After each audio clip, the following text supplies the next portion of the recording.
Le 24 décembre 1953, il est exactement 22h21. Un train express traverse les paysages sombres et paisibles de la Nouvelle-Zélande, à proximité de la petite localité de Tangiway. À son bord, 285 passagers, des familles, des enfants, des soldats, des couples. L'ambiance est calme, presque joyeuse. C'est la veille de Noël. Certains dorment déjà, bercés par le mouvement du train.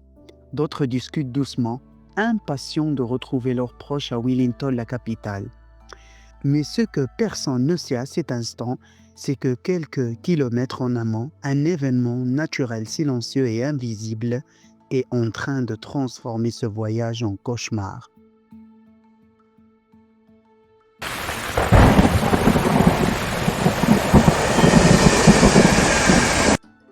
Sur les hauteurs du mont Ropehu, un volcan toujours actif, un lac de cratères s'est formé avec le temps.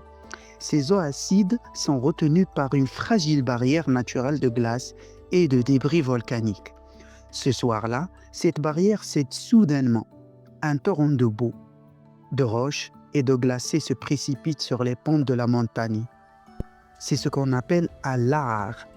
Cette coulée furieuse descend à toute vitesse en suivant le lit de la rivière Wangahu. Elle emporte tout sur son passage et vient frapper violemment les piliers d'un vieux pont ferroviaire, quelques minutes seulement avant le passage du train. Le pont est affaibli. Visuellement, il tient encore debout, mais sa structure est désormais instable. Aucun signal d'alerte n'a été émis. Aucun employé ferroviaire n'a eu le temps de prévenir qui que ce soit. Et pendant ce temps, le train continue sa route. À pleine vitesse, il s'engage sur le pont. La locomotive le franchit presque, mais le tablier du pont s'effondre soudainement sous son poids. En quelques secondes, la locomotive et 6 wagons sont précipités dans la rivière en crue. L'impact est d'une violence inouïe. Les wagons se brisent, se retournent, s'emplissent d'eau glaciale. Les cris déchirent la nuit. Certains passagers sont piégés à l'intérieur des voitures immergées. D'autres tentent de s'échapper, blessés, choqués, pris dans le courant. Les eaux noires de la Wangahu, grossies par le lahar, emportent tout. L'alerte est donnée trop tard. Les secours mettent du temps à arriver. Il fait nuit, il fait froid, la rivière est déchaînée. Malgré le courage des habitants des environs et des premiers intervenants, les chances de sauver les disparus s'amenuisent. Bilan de la catastrophe, 151 morts. Des femmes, des hommes, des enfants. C'est l'un des accidents ferroviaires les plus meurtriers de toute l'histoire de la Nouvelle-Zélande. Parmi les victimes, il y avait la fiancée du célèbre joueur de cricket Bob Blair. Ce dernier, en pleine tournée avec son équipe, apprendra la nouvelle dans les heures qui suivent.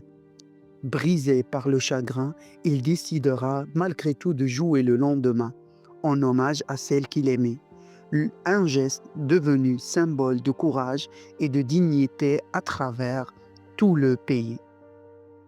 L'accident de Tangiway bouleversera profondément la Nouvelle-Zélande. Un deuil national est décrété. La population est choquée. Comment un tel drame a-t-il pu se produire sans aucun avertissement? Les autorités lancent une enquête. On découvre que le lahar était imprévisible, mais on comprend aussi l'importance de mieux surveiller les volcans et les rivières du pays. Depuis, des systèmes d'alerte ont été installés autour du mont Ropehu. Le réseau ferroviaire a été renforcé et chaque 24 décembre, une cérémonie commémorative est organisée en hommage aux victimes. Un monument se dresse aujourd'hui non loin du site. On y lit les noms de ceux qui ont perdu la vie cette nuit-là. Et la rivière Wangahu, calme en apparence, continue de couler au pied du pont reconstruit. Mais pour les Néo-Zélandais, ce lieu reste chargé d'émotions et de mémoire.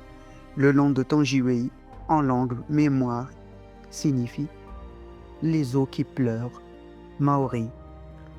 Un nom à jamais lié à l'une des nuits les plus sombres de l'histoire du pays.